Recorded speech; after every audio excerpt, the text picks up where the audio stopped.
Okay, let me just open up this next interview. It's not the poetry one. Let's see. It's Mbali. Alrighty, let's jump straight into this. So we've got listed here as Mail and Guardian's 200 young South Africans making a significant impact in the film and media category. Mbali Mashaba is a South African creative researcher, film director, film curator, and she's passionate about storytelling and shaping stories around the complex lives of Black women. Her passion for visual storytelling led, of course, to creating the creation of a real to reality film festival. It's an African independent film platform showcase. She's in studio to tell us a little bit more about her journey. Mbali, on that note, good morning, welcome. Hi, how are you? I'm good. How are you doing? Good. Congrats as well. Thank you so much for having me. I mean, you take the Mail and Guardian Young 200. I know that comes with some prestige, but it's obviously also about the work that you've been doing in the silences, and now it's gained momentum, and then you now come with this festival. Tell us what that journey's been like for you to date upon this the creation inception of the festival. Oh my gosh, it's been really difficult. Thank you for that honesty. Yeah, like mostly difficult, but also very rewarding. I think it's such a privilege to be in a position to be able to spotlight people's work and amplify it into their communities. It's something that I really don't take lightly, to be able to do that for African filmmakers and African diasporic filmmakers. So it's been quite a very difficult but fulfilling journey. You're also very intentional about the messaging and also the focus on Black women. So that's about agency, that's about restoration as well. Tell us a little bit more about the plight of highlighting that for you. Yeah, I think for me, I've always kind of felt that there was a gap in the media. I think Black women's stories were not really being explored in the most nuanced or complex ways. So I really wanted, firstly, as a filmmaker, to be able to make stories that are nuanced and complex, but also to be able to showcase stories that do exist, that are based on our lived experiences, and that are saying really important things about the social political landscapes in which we find ourselves in. So I think my work is always trying to make space for Black women to exist,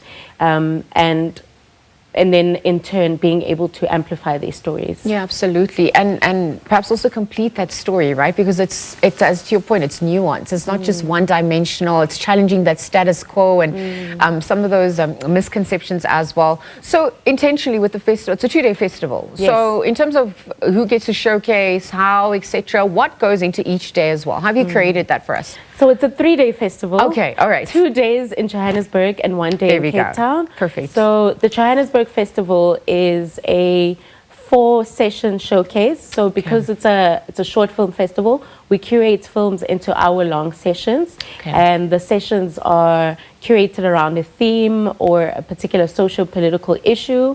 And then we also have multidisciplines. We have music and a sonic soundscape that is going to be curated by the Feel Good series.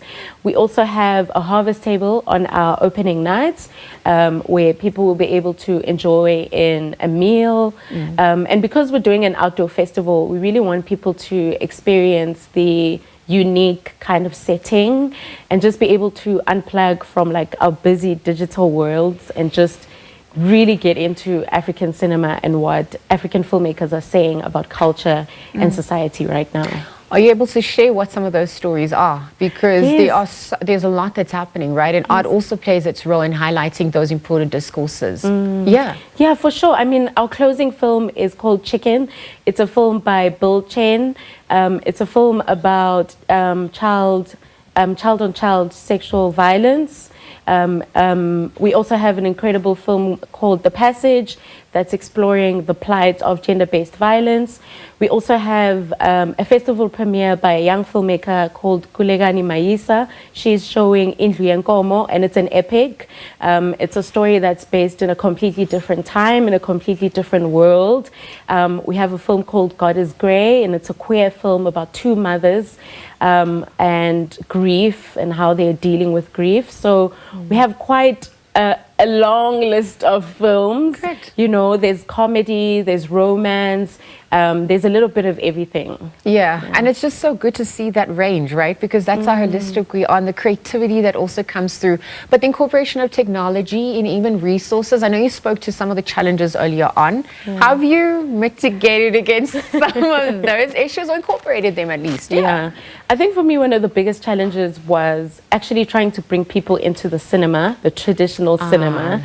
And so I had to think really deeply about how can I meet communities where they are.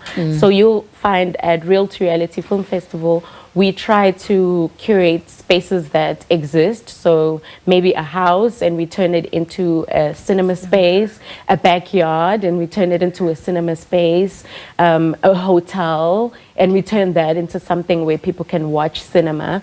And I think, yeah, it works really well. People feel like it's a social experience that they can share in. It's not just for filmmakers, but it's for just anybody that wants to be out at that particular point in time. And then we kind of hook them with the powerful films that we have. So I think the films are really what is carrying the festival. This year we have the support of the National Film and Video Foundation. This is the second year that they've been supporting us. We've been so honored to have that support.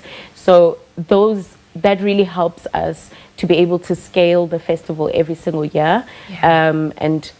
Yeah, because for its 5th installment, I mean, you can see also the impact you would have had, the progress as well. I wonder in terms of audience and even just curatorship, or people who've submitted their work, what's the difference between the Cape Town leg and the Joburg leg as well? So they're very, I mean, the differences are big because we also receive submissions from the rest of the African diaspora. So there's people in parts of the world that I've never been to, sometimes parts of the world that I've never even heard of, right? And so it's really interesting to see the connections between African people and diasporic people. I think we're making stories about very similar things, and the way that we curate it is that we just try to find themes and messages that are similar, that support each other, that are in conversation with each other, and then we bring those films together in our sessions and explore a particular topic. So the Cape Town leg is about, it's got a session called Passion's Glow and Journey Mercies, which is migration and stories of love and Black love, and more particularly. Joburg is focused on family and community, as well as identity, gender-based violence as well, and healing, and how Black and African communities are resisting, and that is a form of their healing. So I think there's a little bit of everything in the experience of being an African person or an African diasporic person. And we get to tell our own stories. I think that's the gift. That lens is our air. That's where we have the agency. Please remind us, Real to Reality, literally it's in the name, the festival where it's showcasing, what times, how people access more information, how they also come and support.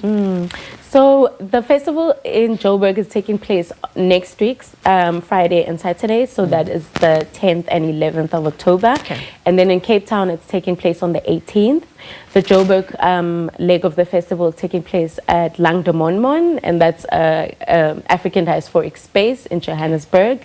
And then in Cape Town, it's taking place at the Granddaddy Boutique Hotel. You can find our tickets online on our website at www.bhlvisuals.com. We also have an Instagram page, Real to Reality Fest, where you can find our entire program there. And tickets are also available in our social media as well as our websites. All right, Mbali, thank you so much. Continue to shine and bloom, and thank you for playing your part, right? This is obviously about holding everyone's hand and walking home together. And you're helping us heal, building social cohesion and nation building. So keep flying the flag high. We're going to leave the conversation there for now. We just spoke to film director Mbali Mashaba, of course, on the 5th annual Real to Reality Film Festival. You heard the dates. It's the 10th and the 11th, as well as the 18th of October. It's happening both Joburg and Cape Town. Do go out and support, of course, as she continues to fly the flag there for us. We'll be right back after this. Stay tuned.